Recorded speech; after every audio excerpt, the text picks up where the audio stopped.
You can't blame it for that, the Imperial Music Master said. It keeps perfect time, just the way I like it. Then the artificial bird had to sing by itself.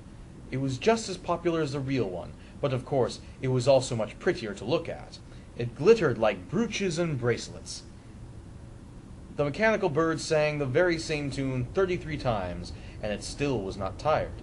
People would have liked to hear it all over again, but the Emperor thought it was time for the real bird to sing a little. Where was it? No one noticed that the nightingale had flown through the open window, far away to its green forest. "What's going on here?" the Emperor called out. All the courtiers sounded annoyed, thought that the nightingale was a most ungrateful creature. "Luckily, we have the best bird," they said, and the artificial nightingale had to sing once more. They had by now heard the same tune 34 times. But they did not yet know all of it by heart, because it was difficult. The Imperial Music Master lavished praise on the bird, assured everyone that it was better than the real nightingale, not only because of its apparel, with all those beautiful diamonds, but also because of its inner qualities. "You see, ladies and gentlemen, above all the Emperor, the real nightingale, you can never know what's going to come out next. But with the artificial bird, it's all set. That's the way it is, and that's the way it's always going to be. You can explain it. You can open it up and see the human ingenuity. How the pieces are put together, how they work, and how one thing follows another." "My very thoughts," they all said, and the next Sunday the music master was allowed to show the mechanical bird to the public. The people ought to hear the bird sing too, the Emperor said. And they heard it. It made them happy, as if they'd gotten tipsy on tea. Everybody said, "Oh!" and raised a finger, the one you use to point with, and nodded their heads, which is so very Chinese. But the poor fisherman, who had heard the real nightingale, said, "It sounds pretty enough, and it's close, but it's missing something. I don't know what." The real nightingale was banished from the entire imperial realm. The mechanical bird took up its place on a silk pillow close to the Emperor's bed, and it was surrounded by gifts that it had received, gold and precious stones. Its title had been upgraded to Supreme Imperial Bedside Table Singer of the First Rank to the Left, because the Emperor considered the left side, where his heart lies, to be nobler. And even an emperor's heart is on the left side. The music master wrote 25 volumes about the mechanical bird, which were so scholarly and so lengthy, and so filled with most difficult of Chinese words, that everybody said that they had read them and understood every bit. Otherwise, people would think that they were dumb, and they would get pounded on the stomach. A whole year went by. The Emperor, the court, and all the Chinese people knew every little cluck in the song of the mechanical bird by heart, and that was precisely why they liked it so much. They could sing along, and they did, and the boys in the street sang, "Zizzy, cluck, cluck, cluck," and the Emperor sang too. They really enjoyed it. But one night, as the mechanical bird was singing away, the Emperor lay in bed and listened. The bird went boing, and something snapped. Bzzz! All the wheels spun around, and then the music stopped. Right away the Emperor jumped out of bed and summoned his royal physician. But what good was he? Then they called for the watchmaker, and after a lot of talk and looking into it, he got the bird more or less fixed, but he said that it could not be used too much, because the pins were very worn, and if you replaced them, the music wouldn't sound the same. It was terribly sad. They were afraid to let the mechanical bird sing more than once a year, and even that was almost too much. But the music master gave a little speech filled with very difficult words, and said that everything was just as good as ever, and then it was just as good as ever. 5 years passed, and the entire country was in mourning, because when it came right down to it, they were all fond of their emperor.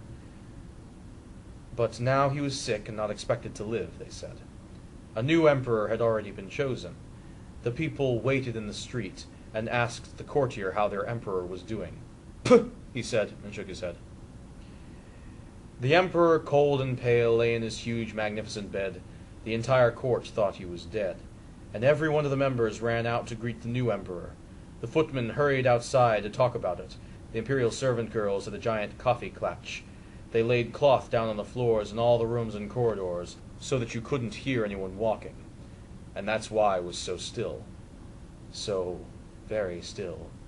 But the emperor was not dead yet. He lay rigid and pale in his grand bed, with its long velvet curtains and its heavy golden tassels. High above him was an open window, and the moon shone in upon the emperor and the mechanical bird. The poor emperor could hardly breathe. It was as if something was sitting on his chest. He opened his eyes, and then he saw that it was Death, sitting on his chest.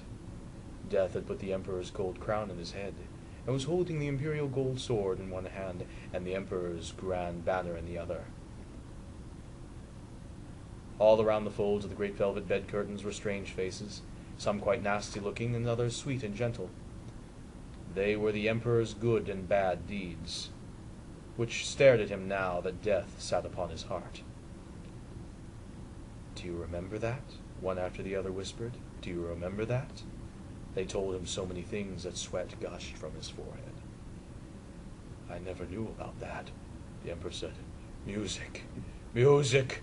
Bring up the big Chinese drum," he cried, "so that I can't hear what they're saying." They kept on, and Death nodded just like a Chinaman who knows everything that's being said.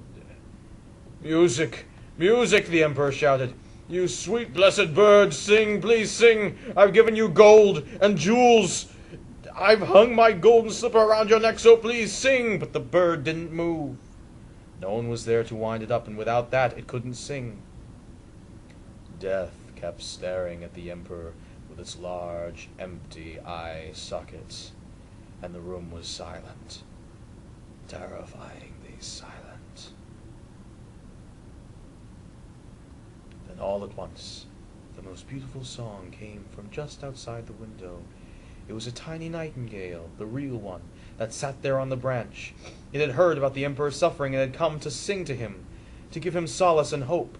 As the nightingale sang, the shapes became fainter and fainter, and the blood flowed faster and faster through the emperor's weak body.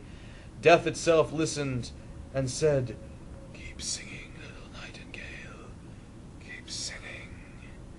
"Yes, if you'll give me the imperial gold sword, and if you'll give me the grand banner, and if you'll give me the emperor's crown." Death gave up each precious object for another song, and the nightingale kept singing. It sang about the quiet churchyard where the white roses grow, and where there's a scent of elderberry, and fresh grass is watered by the tears of those left behind.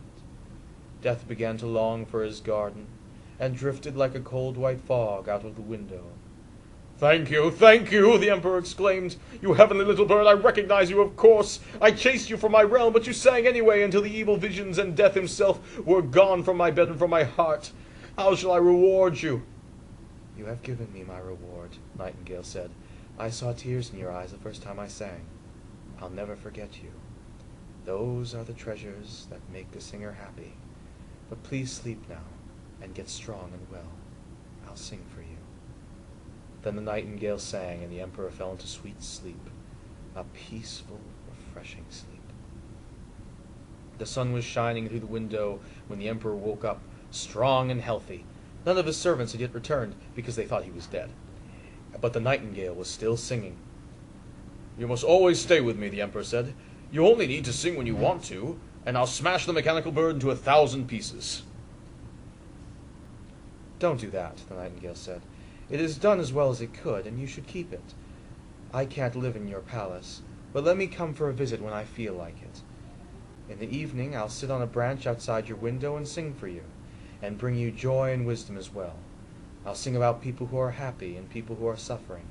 I'll sing about good and evil, which nobody tells you about, but a little songbird gets around, to the poor fisherman, to the farmer's house, to everyone far away from you in your court. I love your heart more than I love your crown, but still there's something sacred about the crown. I'll come and sing for you, but you have to promise me one thing." "Anything," the emperor said. He stood there in his imperial robe, which he had put on, and held his heavy golden sword against his heart. "I'll ask only one thing. Don't let anyone know that a little bird tells you everything. It will be all much better that way." Then the nightingale flew away. The servants came back to look at the dead emperor.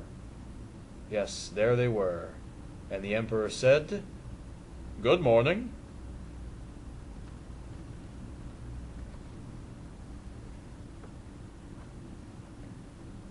This has been The Nightingale by Hans Christian Andersen.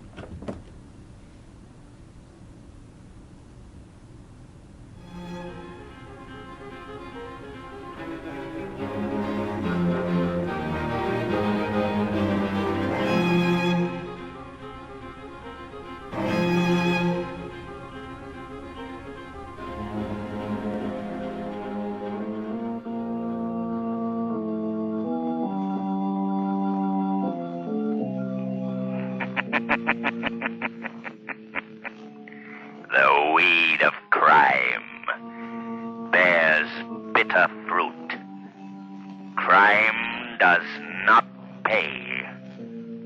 The Shadow knows.